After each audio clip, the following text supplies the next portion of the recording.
Welcome to Real Clear Politics on Sirius XM for Wednesday, November 19th.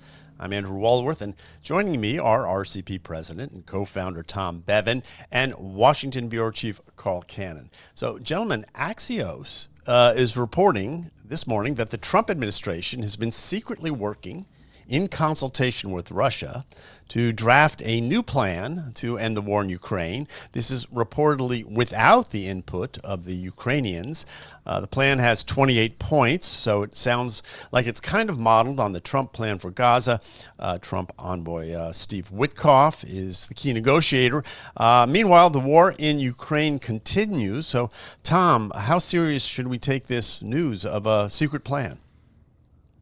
Well, we should take it, I think, at face value, which is that it appears, if you believe the reporting, and I have no reason to believe otherwise, that Witkoff has been working with a Russian official, the guy who runs the Sovereign Wealth Fund there, talking about putting something together. And according to Axios' reporting, the Russians feel like they've been heard. There's a plan being put together by the Europeans in the UK, which apparently the Russians are not keen on, that's sort of modeled on a similar thing. So we'll see. I mean, it certainly seems like the Trump administration has not given up on trying to end this war. They continue to work at it. And this is based on a set of, when Putin and Trump met in Alaska not too long ago, they came out of there with, I think, some understandings, and that's what this plan is being built off of.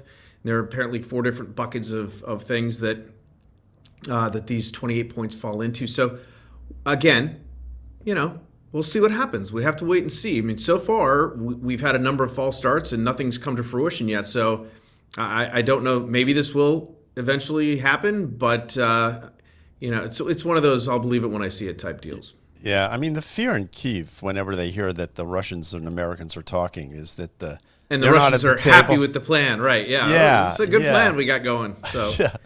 And Carl, I will say this sort of quote from the article that the Russians feel like they've been heard. I mean, that's kind of therapy speak. It doesn't really sound like the Russians would say such a thing, but maybe they've evolved like the rest of us.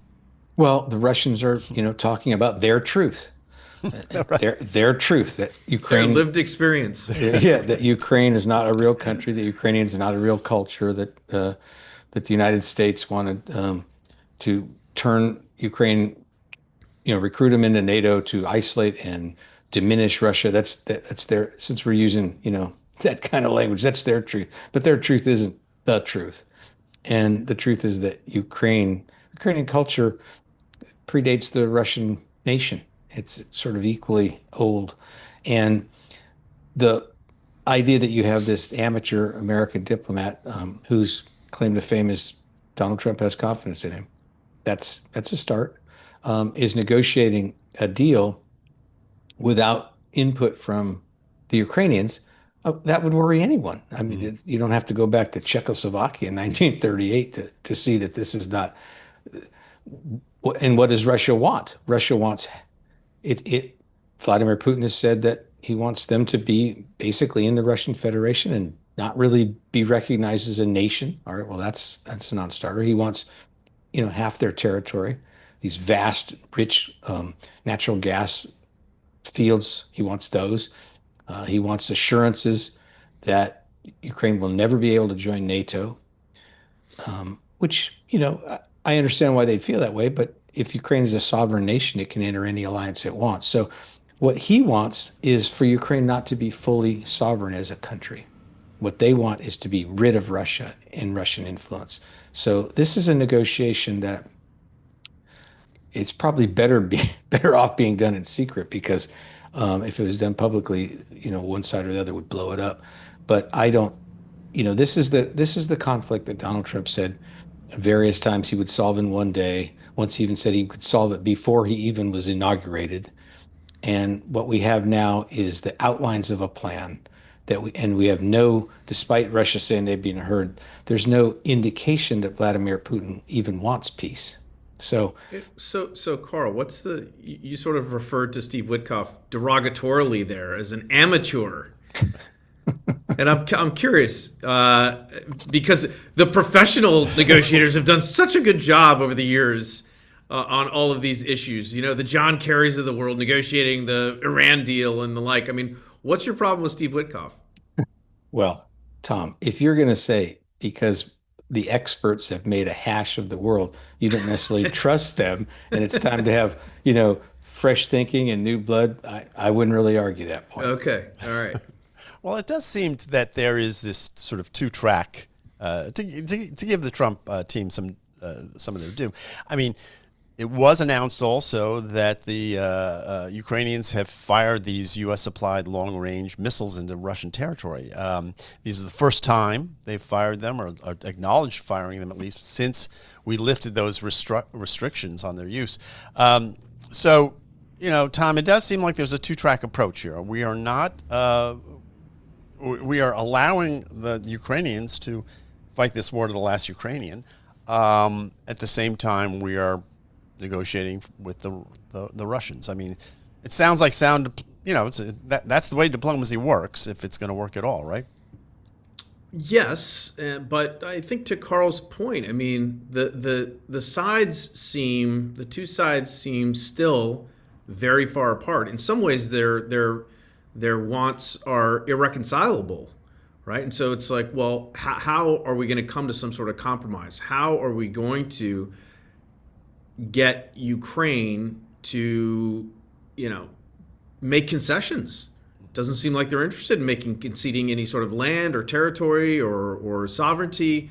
And likewise, I'm not sure that Russia is willing to concede much on their side as well. I mean, Vladimir Putin has put a lot of his capital on the line in this war. He needs some off ramp, some way to save face.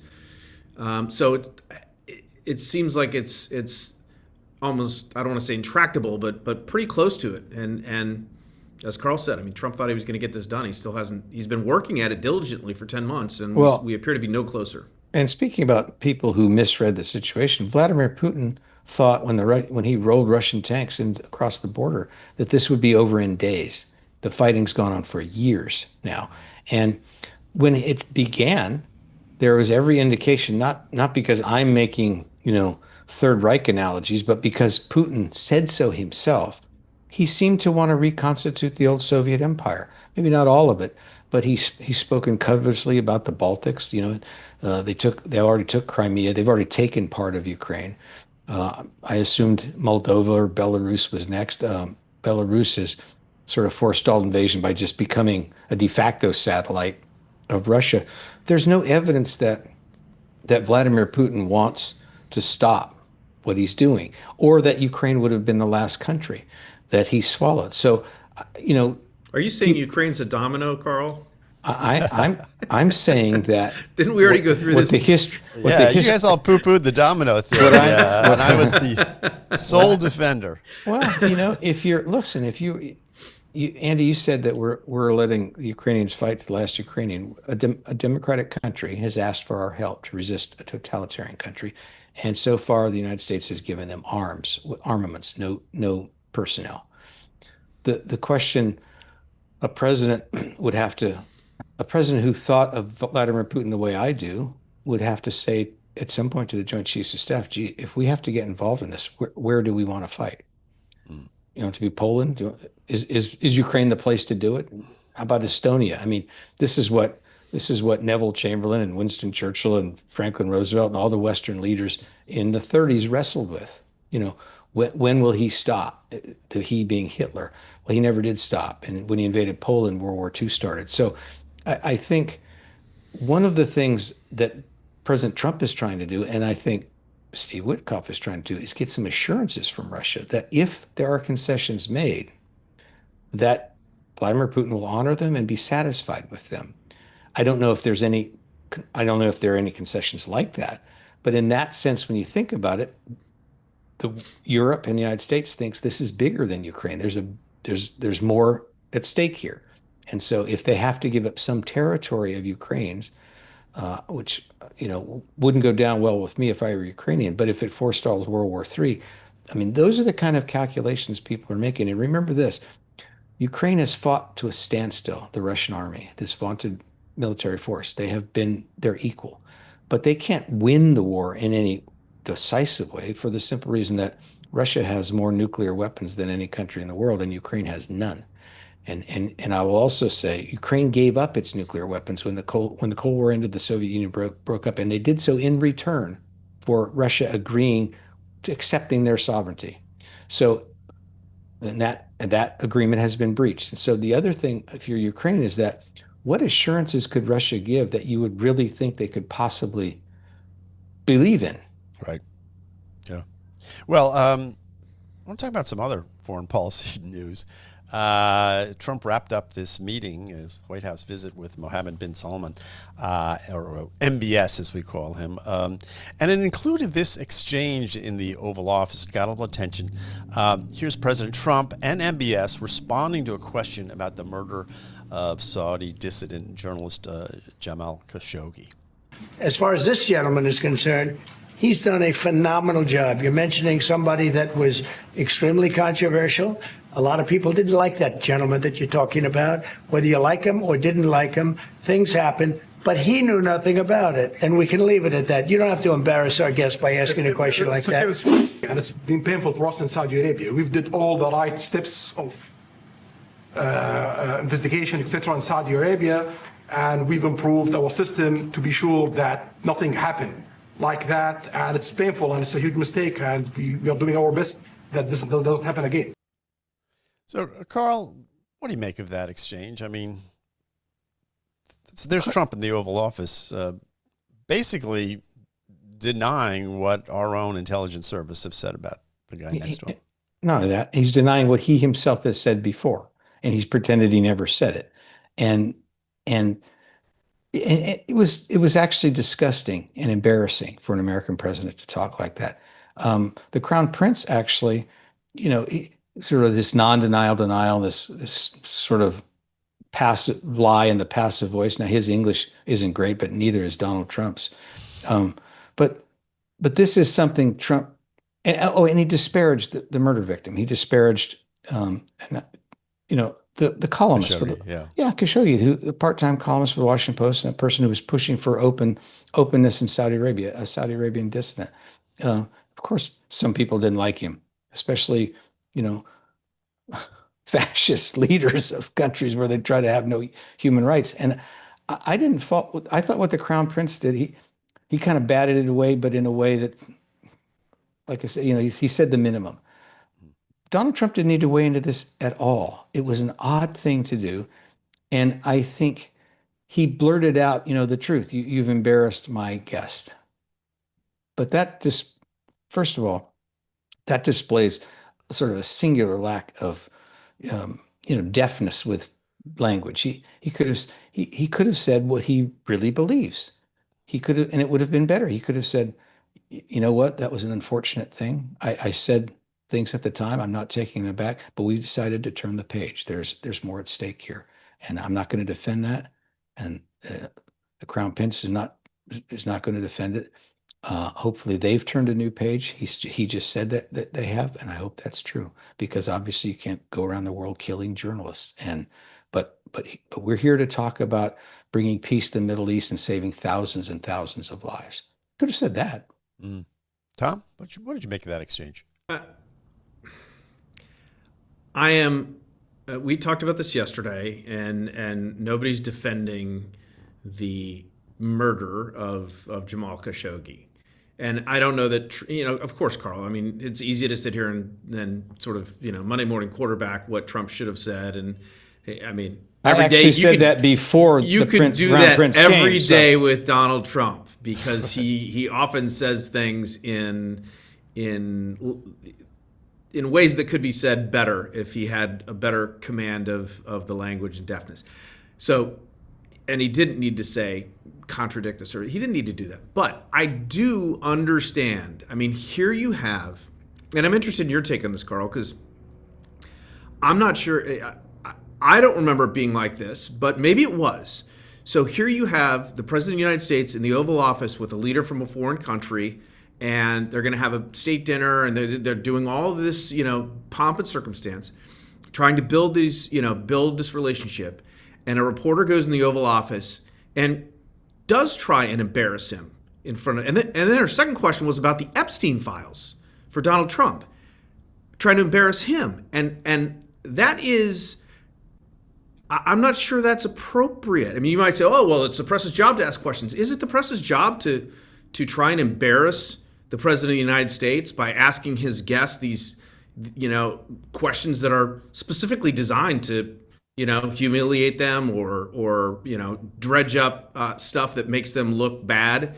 Would the press have done this for Biden? But is this how the press operated 40 years ago in the Oval Office? Let's leave Biden out of it because he didn't really hold press conferences wait. I'm going to answer your question, but I want to just set Biden aside for a minute. He was sui generis. They would always usher the press out of the room when they started yelling questions, right? He wouldn't even go there. But go ahead. Right. But this has been something. I began covering the White House in 1993, so that long ago. And this has vexed presidents at least as long as that. And I think back to the Reagan administration. But you have a foreign head of state in there, and you're negotiating something. Maybe it's something trivial. Maybe it's something world peace, depends on it. But you think it's important. You're talking, and then they'll come up, and usually the wire services or the network reporters will ask, the gotcha question of the day. Right. About domestic policy, not even domestic policy, domestic political scandals. It's always bothered presidents. But I have to, and is it the job of reporters to do that? Well, we think it is. I didn't ask those kinds of questions when I covered the White House when foreign leaders were there. I tried to stick to the topic, but it's an easy thing for the president to bat away, and presidents, they've shared Trump's irritation. They just haven't lashed out the way he does. What he could have said was simply, I'm not talking about domestic political scandals today. And here's the other thing. They invited the pool in. They don't have to do that. Right. So he brings the pool in. And he said, we're not going to talk about the day. If you have a question about Saudi Arabia, the Middle East, we'll take that. But if you don't. And the Khashoggi question still would have been asked. Yeah. That was going to be asked. And it had to be asked. And Tom, the other side of that is, if you have a guy in the White House who the CIA has said publicly ordered the murder of a journalist, and another journalist doesn't ask about it, think of that would be considered unprofessional, and that journalist would take a lot of crap for that. I do not blame the press in this in any way, shape, or form. I think these are easy questions to answer. The Crown Prince did. He didn't storm out. He didn't attack the reporter. He answered it. He lied, but he did. He kind of acted like a head of state, and Trump didn't. Yeah, I mean, Khashoggi knew that question was coming, and I'm sure. You mean the Crown Prince question was coming? Look, I get that part of it. Yeah, and Trump didn't have to dive in. If you watch the clip, the question was addressed to MBS, not to Trump, and Trump sort of, bullied himself into the answer, and created a bigger problem, I think, for both countries by doing that. Anyway, guys, we're going to take a quick break. You're listening to Real Clear Politics on Sirius XM. I'm Andrew Walworth. I'm here with Tom and Carl. I'm losing my voice, but luckily Phil Wegmann is going to join us in just a minute, so don't go away. Joining us is White House reporter Phil Wegmann. Phil, welcome back to the program. Thanks for having me, Andy. So always good to have you here. And I want to talk first about this bill which passed. It's going to compel the Justice Department to release documents related to the Epstein case. Phil, here is Mike Johnson first talking about some of the concerns he has about the bill. National security concerns, okay? The discharge requires the Attorney General to release within 30 days, quote, classified information to the maximum extent possible. This ignores the principle that declassification should always rest, and always has rested, with the agency that originated the intelligence. Why? So that they can protect their critical sources and methods. It is incredibly dangerous to demand that officials or employees of the DOJ declassify materials that originated in other agencies, in intelligence agencies. So, Phil, that sounds a little wonky, but it's actually a serious concern. But this is quite a turnaround on the part of the White House. But, given the Speaker's reservations, does the White House share those reservations? The White House, I think, is just looking for a convenient out here. And at this point, Donald Trump has flip-flopped and backflipped to sort of his original position. Remember, on the campaign, he said that he wanted to release the files, then he didn't, now he does. In the process of doing that, though, he's alienated some of his strongest former allies like Marjorie Taylor Greene, as well as some of these Republican women who were initially on that discharge petition. Then the House votes almost unanimously for the bill. The Senate is expected to do something similar, and Trump says that he's going to sign it. So I think that this is just probably the largest unforced error on his part, because we ended up back at his initial position. We'll see if the Senate changes the bill materially to address the concerns of Johnson. But this was a debate, and an ugly one, for the majority of Trump's first 9 months, and I'm not sure that he really gained anything here. Carl, do you see it that way? And I mean, everyone's assuming Trump's going to sign this thing, but maybe not. Who knows? Well, I don't know if he's going to sign it. It passed overwhelmingly. It seems like he might want to. On the other hand, he's giving away a executive branch prerogative, if you ask me. I'm not a constitutional lawyer, but I look at this thing. I'm not even sure it's a constitutional statute. The legislative branch is ordering the executive branch to disclose raw investigative files that were collected by the executive branch, by the criminal justice system, to prosecute two people. Ghislaine Maxwell, who's in prison, and Jeffrey Epstein, who's gone, who died in jail. So, we're hearing these things from the victims, victims' rights. We want closure. We want accountability. We want justice. I'm for all those things. But this idea that you have tens of thousands of pages of documents that are just going to be released to the public, that were collected, most of them with the idea that they would never be made public. It's a hell of a precedent. And, I used to cover federal criminal courts, Andy, when I was a young reporter. When a defense lawyer wants discovery, wants information in the government files, they're looking for exculpatory information investigation. It takes these lawyers weeks. This is in one case, weeks to go through it and see what they can legally give away, what they can't, what's germane.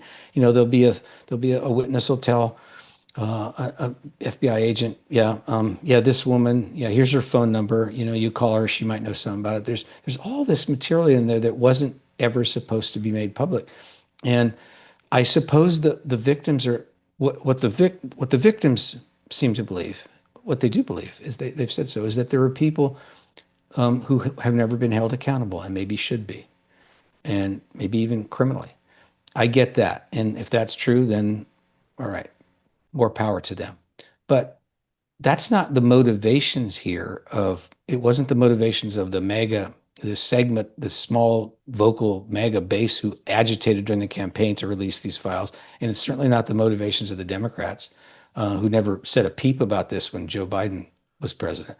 The motivation is to embarrass the other side politically. And the Democrats have admitted this and revealed it by the way they've mischaracterized some of the stuff where Trump's been mentioned. And Donald Trump has responded in kind. And he said, in response to a question from the Poole report, they should go after Bill Clinton. They should look at Clinton. So this is, there's an old phrase in the law, bad facts make bad law. Well, this is extremely bad facts. And I fear it's going to make very bad law too. But Tom, whatever comes out is going to be heavily redacted. I think you can sort of assume that. And Marjorie Taylor Greene is already saying that she thinks that, not enough information will come out. And she said that the real test is, this is the quote, will the Department of Justice release the files, or will it all remain tied up in investigations? Will the CIA release the files? Will a judge in New York release the information? That's the information that needs to come out. So, just in terms of putting this thing to bed, it doesn't seem like that's going to happen anytime soon, because conspiracy theories, we'll just see this as a further evidence of more conspiracy when these reports come out and there's, pages and pages with these black lines through them. Probably. And even if, those folks did release the files, I'm sure there would still be people out there who wouldn't be satisfied and would allege that there's other information out there in the ether that's being covered up or held back or whatever, particularly if it doesn't confirm their priors about this case and what they think was going on with Jeffrey Epstein. So I agree with Carl. It's, this is a precedent that so Congress is going to start passing statutes dictating to the executive branch that they have to release, information. I don't know that that's something that a slippery slope that we want to go down, but I guess we're on it. And to Carl's point, for understandable reasons, I guess. And this goes back to Phil's point too, which is that I think Trump just absolutely botched this. And he wanted to do it during the campaign. It was part of the campaign. And then when he got into office, he didn't do it. And his members of his administration didn't do it. And we still don't understand fully why that happened. Maybe we'll never know why that happened, but we're going to get some more information out of this, but I don't know that it's going to be enough for the MTGs of the world. Yeah. Carl? Phil? Well, I think that there certainly is something to be said about setting good precedent and following due process. But the thing about a slippery slope here is, how many more billionaire sex perverts with, private islands are we expecting in the future? This is sort of a hopefully a once in a generation event. Hopefully there's not more folks waiting in the wings. But I think that the White House has sort of, in this last turning, switched on this and said, well, look at all of these Democrats who are in the Epstein files, even as the president's own name appears, but not to the same degree as, Larry Summers or former President Bill Clinton. I think that they have had a very confused messaging on this, and it's separate from what we've seen in their operation elsewhere. This administration has been a well-oiled machine when it comes to, their efforts to get peace in Gaza, to sort of, get the one big beautiful bill. And then this is the outlier. This was a mess from the moment Attorney General Pam Bondi got involved and gave all of those online influencers those binders that didn't have any information in them. So this is I think one that the White House would like back. I did like the touch yesterday, Phil. I don't know if you saw this, of Jamie Raskin trying to defend Stacey Plaskett and saying she's just taking a call from a constituent. It's like, oh my God. As one does. Yeah. Well, Hakeem Jeffries is caught up in this now, right? Not only that, you have Michael Wolff clearly looks like he was acting as Epstein's PR agent. Then you have some folks like Steve Bannon who have asked for this information to be released for a long time. And he's wrapped up in this as well. He was going back and forth with Epstein in 2018 or 2019, I believe. So I guess, as I'm going through these files, I'm wondering, was I the only reporter not reaching out to this guy? Should I have been? Well, in the meantime, Larry Summers has said he's going to step away for a while. I don't know, step away from what? He's deeply ashamed, he says. He shows up in the files seeking, of all things, dating tips from Jeffrey Epstein. Well, yes, and also money. He also was seeking funding for his wife's charity from right after. Yeah, but I don't think that's the part that embarrassed him.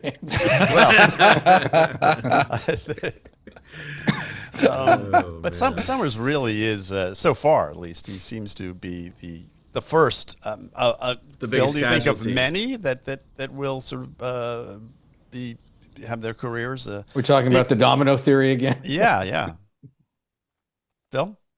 Yeah, so Larry Summers, certainly Republicans loved him, and he was their favorite Democrat during the Biden years when they needed someone to talk about inflation and warn that President Biden was going in the wrong direction. Now that he's taking this, step back from public life, maybe it'll be a warning to other creepy men who are looking for advice on how to cheat on their wives, how not to do this. I think that there will be others who will, face blowback as well. For instance, Minority Leader Hakeem Jeffries, certainly he wasn't wrapped up in the same creepy behavior, but it came out that he was trying to get Epstein to support his campaign during the first Trump administration. So I think that perhaps one consequence of this is that maybe, politicians will have a bit more scrutiny when they reach out to deep-pocketed donors. Yeah, that'll be the day. Well, as long as I've got you here, I do want to talk about the president's treatment of the press. Here are just two clips from the last day or so. The first is from a gaggle on Air Force One, where he insults this Bloomberg reporter, Catherine Lucy. And the second is at the Oval Office yesterday.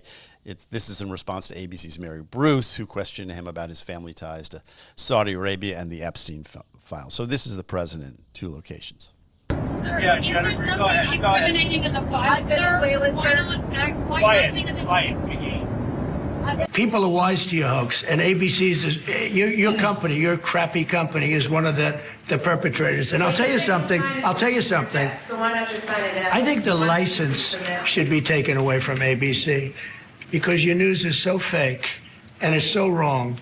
And we have a great commissioner, the chairman, who should look at that, because I think when you come in and when you're 97% negative to Trump, and then Trump wins the election in a landslide, that means obviously your news is not credible, and you're not credible as a reporter. So, Phil, you're in that world. What do you make of those comments, and what do you think? On Air Force One, the president insulted a reporter in the Oval Office. He threatened to take away the FCC license of one of the major networks. Both are impolite, to say the least, but the second seems like a threat to the First Amendment, that the president is going to take away the ability of a news outlet to do basic journalism because he doesn't enjoy the premise of their question. We'll see what happens. I think that, my takeaway from this is that this is the duality of Donald Trump. In one moment, you can ask him a real aggressive question that he does not like. And we've asked him real aggressive questions that he doesn't like at RealClearPolitics, and he'll, respond politely and kindly, or he might just erupt at you. And clearly, it seems that something has gotten under his skin of late, because he did not like that question from Tammy Bruce or Catherine Lucy.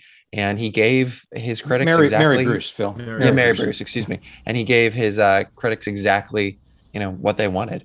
Another excuse to attack him as as just a bore.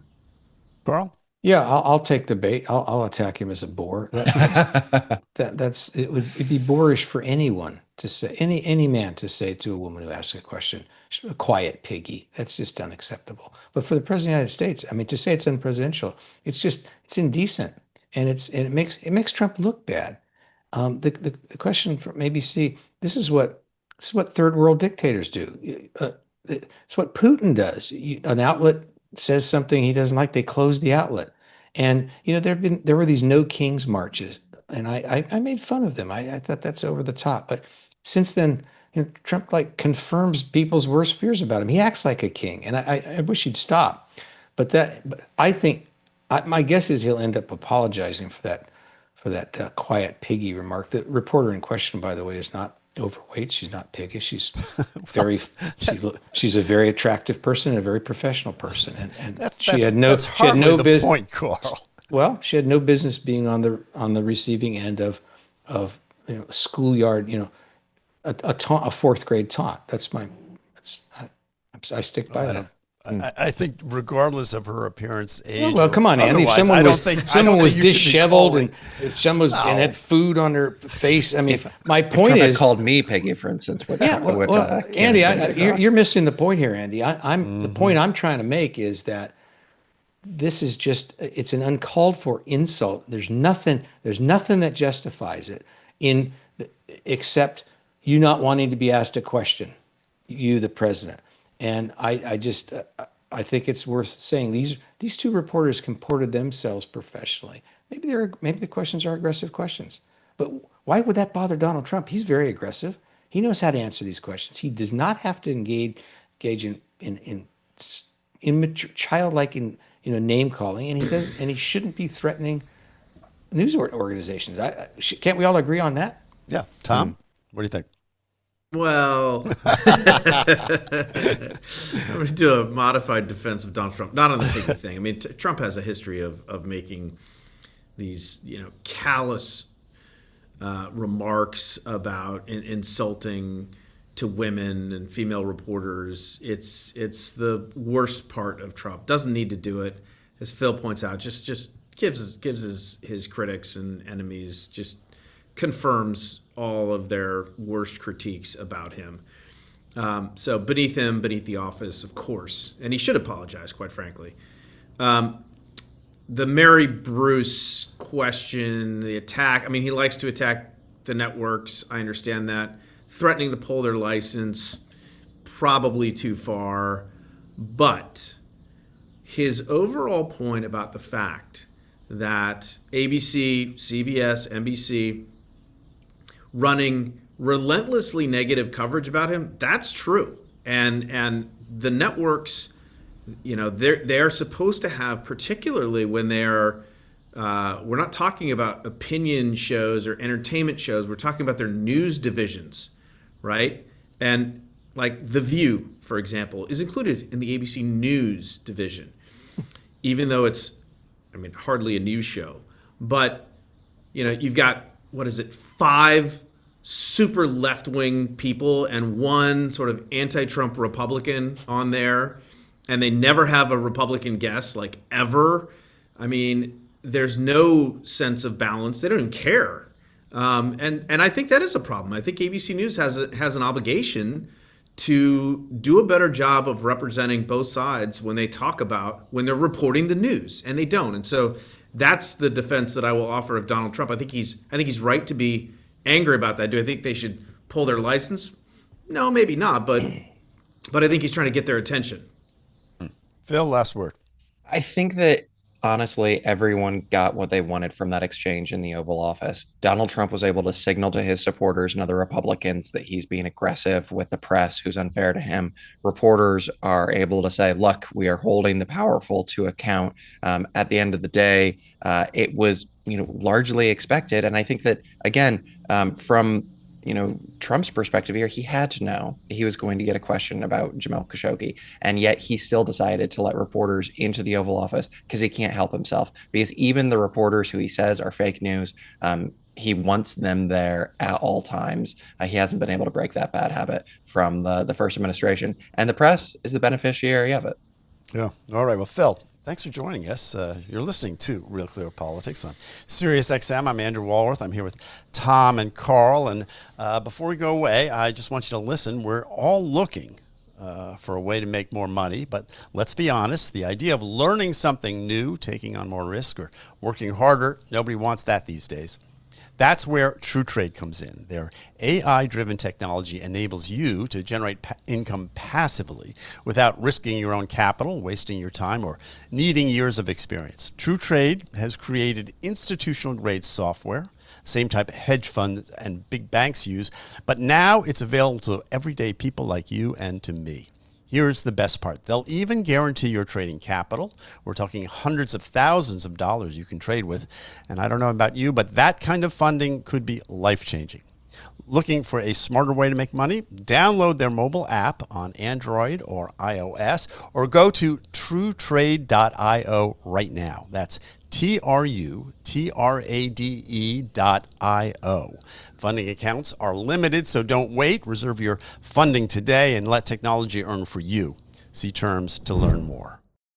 Let's talk about the redistricting wars, which are still sweeping the country. I want to start in Texas. Federal judges there have blocked the state's newly drawn congressional map. It's in a 2-1 decision by a 3-panel judge. They concluded, and this is the quote, substantial evidence shows that Texas racially gerrymandered the 2025 map, which is illegal, of course. Republicans have already filed an appeal with the Supreme Court. But Tom, where does this put us in this redistricting battle? Well, it puts the Texas map in a little bit of trouble. And again, this was what kicked off the entire redistricting war that led California to do their, well, they're now doing their map, but put that on the ballot as a referendum and get that passed. And all these other states are looking at this now. But the problem with the Texas case, as I understand it, is that it was really the Justice Department. They wrote this letter and basically urging the Texas legislature to do this in these districts, and basically stated that they should use race as one of the components. And so they went ahead and did that. But that's what the court is relying on to really throw this case out, or try to throw this case out. So we'll see what happens. I suspect it probably will go to the Supreme Court. I think the court it's going to be hard for them to avoid it, even though they may not want to, because they haven't wanted to get involved in redistricting yet. But I feel like that's where this entire thing is heading. The California case is right. Republicans filed a lawsuit against that. There's a decision on that coming up in early December, and that case too might also be another one that the court has to grapple with. So I think it's thrown open the idea of whether this was initially seen as, well, this is the start of Republicans going to this maximalist strategy that will end up giving them this 5, 10, 15 additional seats. And what we've seen now is Indiana's deciding not to do it. Now the Texas map's in jeopardy, and suddenly it's looking like, oh, wait a minute, maybe Republicans aren't going to get as much out of this as they originally thought. Yeah. Carl, to Tom's point, I mean, the Supreme Court really probably is not looking forward to this, but it's coming at them pretty hard. And it's also that Louisiana case, right, too? I mean, it's hard for me to imagine the Supreme Court will be able to avoid this entirely at this point. Yeah, well, Andy, you said, you can't gerrymander for racial purposes. That's unconstitutional. Well, you can if you're helping minority representation. You can't do it to diminish or dilute minority political power or voting. It comes under the Voting Rights Act. But we've gone way beyond that. Nobody really thinks the Texas case was motivated by racial animus. They think it was motivated by a desire to squeeze more Republican seats for partisan purposes.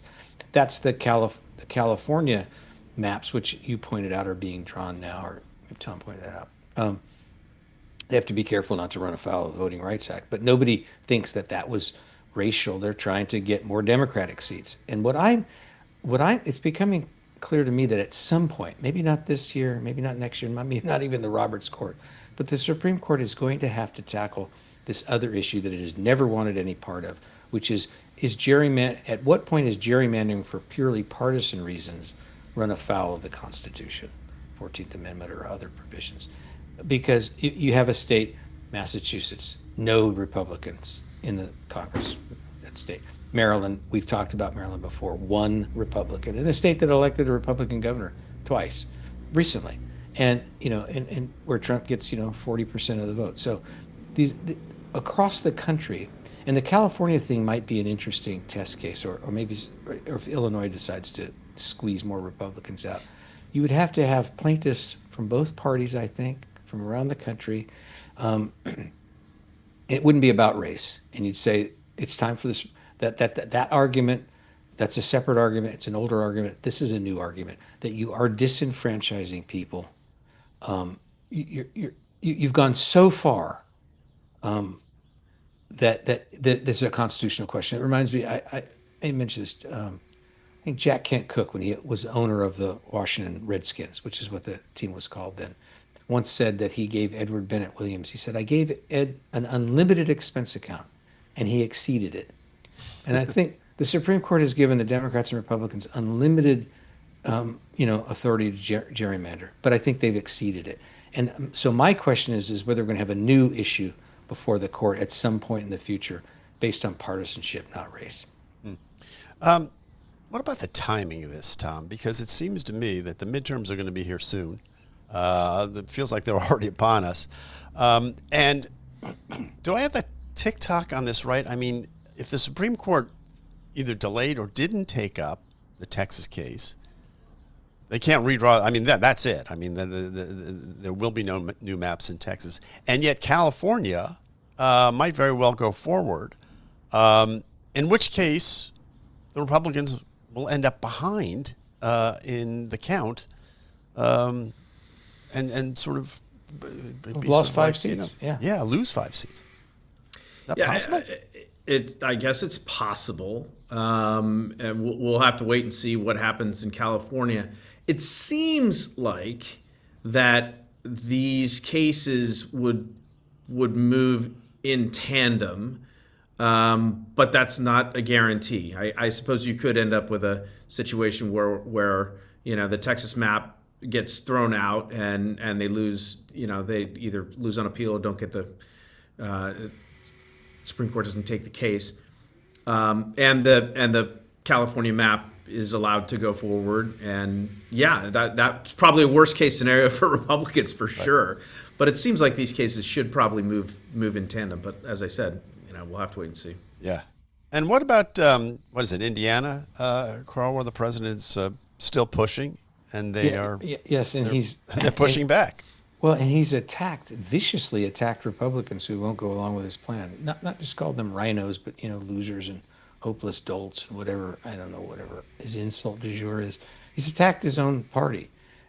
He's starting to act, to me, in sound. And we talked in the previous 2 segments about his rhetoric with the Crown Prince of Saudi Arabia and towards reporters, like almost a desperate, cornered person. He's always been willing to give as well as he took, and maybe more so to escalate. He's always been quick with an insult and gives people nicknames that are derogatory. For the mega base, it's part of his appeal. I've never caught into it, but it's part of his persona. But he seems to me to be more quicker now to jettison people who are on his own side on every other issue, but whatever the issue he's talking about.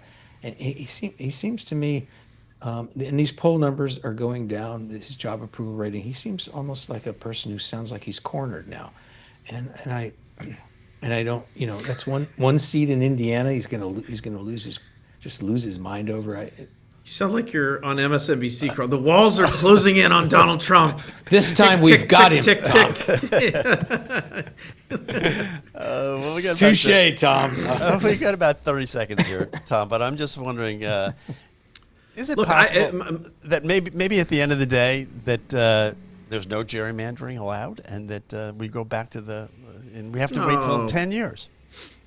I doubt that. I think the genie's out of the bottle a little bit. But just to put a cap on what Carl said, look, I think Trump he's fighting like this because he understands if Republicans lose the House next November, that's kind of it for him. He will be a lame duck officially. The 2028 race will start immediately, and while he will still have his bully pulpit, which is large, and he'll still have executive authority and be able to do things and make news, legislatively for his agenda, that's it. It's over. Yeah.